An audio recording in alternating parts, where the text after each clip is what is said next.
Hello, my name is Letitia Opferman. Well, is it clear? Yes.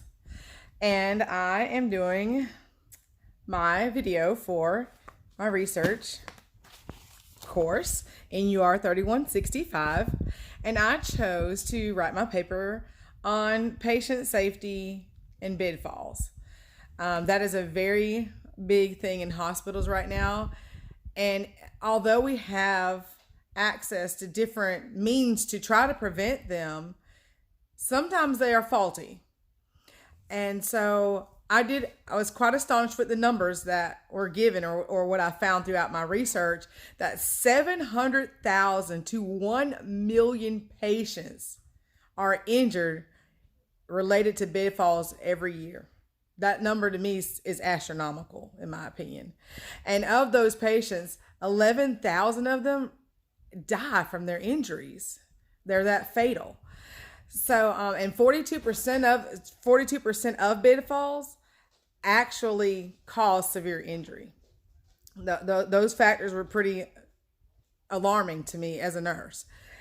I also realized that through my research, I noticed that bed rails not only helped a patient, but also hindered them, hurt them. It made the patient's injuries more severe.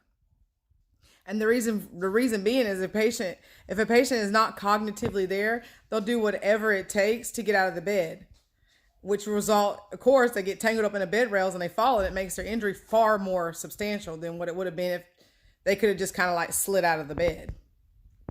Another thing that I noticed about the bed rails is that we usually have to do a fall assessment on patients.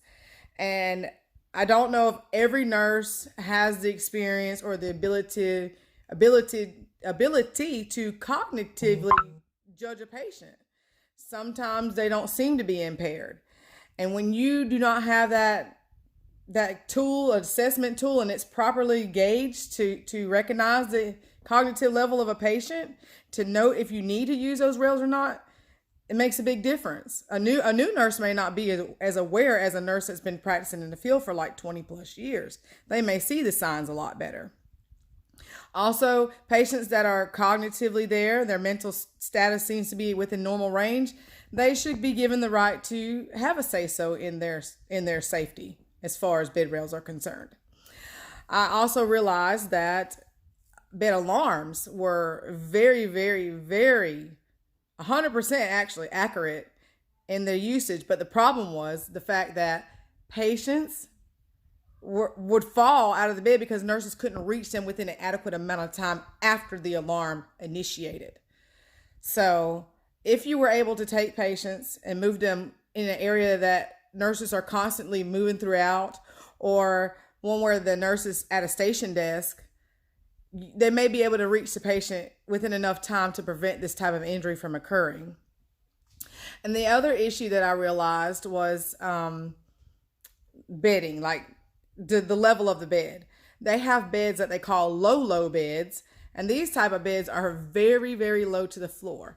If institutions and facilities were able to have access to more of these type of beds, if the patient does happen to fall out of the bed, their injuries are drastically reduced because the height is so close to the ground that the severity of the injury is very minimal, if at all.